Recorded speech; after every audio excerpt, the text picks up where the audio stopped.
രാജ്യം ഒന്നാകെ ഞെട്ടലോടെ കേട്ട അഹമ്മദാബാദ് വിമാന ദുരന്തത്തിന്റെ വാർത്ത വലിയ പരിഭ്രാന്തിയും ഉത്കണ്ഠയുമാണ് വിമാന യാത്രക്കാർക്കിടയിൽ സൃഷ്ടിച്ചിരിക്കുന്നത്. നിരവധി പേരാണ് സമൂഹ മാധ്യമങ്ങളിലൂടെ ഇനിയൊരു വിമാനയാത്ര, അതും എയർ ഇന്ത്യയിൽ നടത്താൻ ഞങ്ങൾ ഭയപ്പെടുന്നുവെന്ന് തുറന്നു പറഞ്ഞത്. മാത്രമല്ല, എയർ ഇന്ത്യ വിമാനത്തിൽ ടിക്കറ്റ് ബുക്ക് ചെയ്തിരുന്ന നിരവധി യാത്രക്കാരാണ് ദുരന്തം സൃഷ്ടിച്ച ഭയം മൂലം ടിക്കറ്റ് റദ്ദാക്കിയാൽ പണം തിരികെ ലഭിക്കുമോ എന്ന് സമൂഹ മാധ്യമങ്ങളിലൂടെ സംശയ പ്രകടനങ്ങൾ നടത്തിയിട്ടുള്ളത്. എയർ ഇന്ത്യ വിമാനത്തിൽ യാത്ര ചെയ്യുവാൻ ഞങ്ങൾക്ക് ഭയമെന്നായിരുന്നു നിരവധി പേരും എഴുതിയിരിക്കുന്നത്. അതേസമയം ഫാസിൽ ബഷീർ എന്നൊരു വ്യക്തി ട്രിക്സ് ബൈ ഫാസിൽ ബഷീർ എന്ന ഫേസ്ബുക്ക് പേജിലൂടെ എയർ ഇന്ത്യയിൽ സഞ്ചരിച്ചതിന്റെ അനുഭവങ്ങൾ കുറിച്ചിട്ടുണ്ട്. രാജ്യത്തെ ഏറ്റവും വലിയ വിമാന അപകടം, ഏകദേശം 300 അടുപ്പിച്ച് യാത്രക്കാരുടെ മരണത്തിനിടയാക്കിയ എയർ ഇന്ത്യയുടെ ബോയിങ് 787 ഡ്രീം ലൈനറിൽ 2022 2 വട്ടം യാത്ര ചെയ്തിട്ടുണ്ട്. അതിനുശേഷം 2-3 തവണ എയർ ഇന്ത്യയുടെ മറ്റു പല ഫ്ലൈറ്റുകളിലും യാത്ര ചെയ്യേണ്ടതായി വന്നു.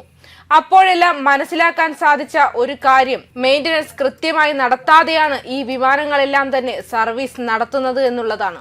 യാത്ര ചെയ്യുന്ന എല്ലാവർക്കും ഇത് മനസ്സിലാകുന്നുണ്ട്.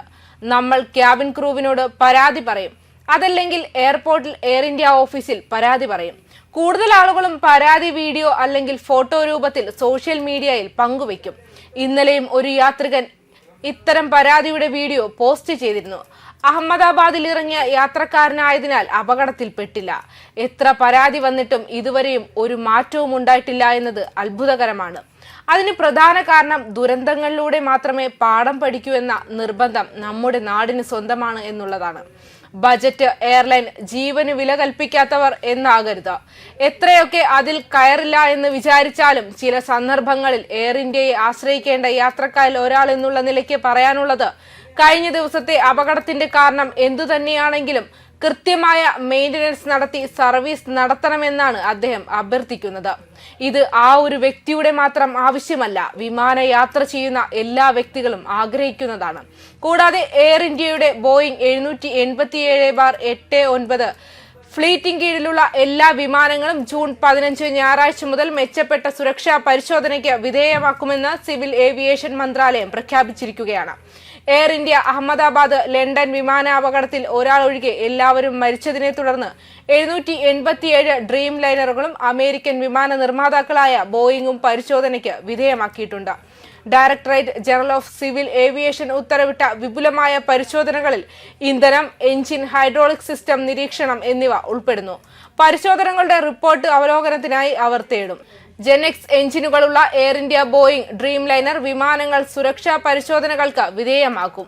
ഉത്തരവിൽ പറഞ്ഞിരിക്കുന്നത് ഇങ്ങനെയാണ്: ഇന്ധന പാരാമീറ്റർ നിരീക്ഷണത്തിന്റെയും അനുബന്ധ സിസ്റ്റം പരിശോധനകളുടെയും പരിശോധന, ക്യാബിൻ എയർ കംപ്രഷന്റെയും അനുബന്ധ സംവിധാനങ്ങളുടെയും പരിശോധന, ഇലക്ട്രോണിക് എഞ്ചിൻ നിയന്ത്രണ സംവിധാനത്തിന്റെ പരിശോധന, എഞ്ചിൻ ഇന്ധന ചാലക ആക്യുവേറ്റർ ഓപ്പറേഷണൽ ടെസ്റ്റും ഓയിൽ സിസ്റ്റം പരിശോധനയും, ഹൈഡ്രോളിക് സിസ്റ്റത്തിന്റെ സേവന ക്ഷമതാ പരിശോധന, ടേക്ക് ഓഫ് പാരാമീറ്ററുകളുടെ അവലോകനം.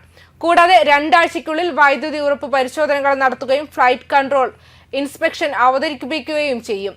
കഴിഞ്ഞ 15 ദിവസത്തിനിടെ ബോയിങ് ഡ്രീം ലൈനർ വിമാനങ്ങളിൽ ആവർത്തിച്ചുള്ള തകരാറുകൾ എത്രയും വേഗം പുനഃപരിശോധിക്കണമെന്നും അറ്റകുറ്റപ്പണികൾ പുനരവലോകനത്തിന് ശേഷം അവസാനിപ്പിക്കണമെന്നും സർക്കാർ അറിയിച്ചിട്ടുണ്ട്. സർദാർ വല്ലഭായ് പട്ടേൽ അന്താരാഷ്ട്ര വിമാനത്താവളത്തിൽ നിന്നും പറന്നുയർന്ന ഉടൻ തന്നെ എയർ ഇന്ത്യ വിമാനം അഹമ്മദാബാദിലെ റെസിഡന്റ് ഡോക്ടർമാരുടെ ഹോസ്റ്റൽ കെട്ടിടത്തിൽ ഇടിച്ചതിനെ തുടർന്ന് 265 പേർ മരിക്കുകയായിരുന്നു. 2011 വാണിജ്യാടിസ്ഥാനത്തിൽ 787 അരങ്ങേറ്റത്തിന് ശേഷമുള്ള ആദ്യത്തെ മാരകമായ അപകടമായിരുന്നു ഈ അപകടം. ബോയിങ് 787 ഡ്രീം ലൈനിന്റെ ഘടനാപരമായ സമഗ്രതയെക്കുറിച്ച് 2024 ഒരു ബോയിങ് എഞ്ചിനീയർ ഗുരുതരമായ ആശങ്കകൾ ഉന്നയിച്ചിരുന്നു. എന്നിരുന്നാലും അടുത്തിടെ ഉണ്ടായ എയർ ഇന്ത്യ വിമാനാപകടങ്ങളുമായി ഉദ്യോഗസ്ഥൻ ഉന്നയിച്ച ആശങ്കകളെ ബന്ധിപ്പിക്കുന്ന തെളിവുകളൊന്നുമില്ല.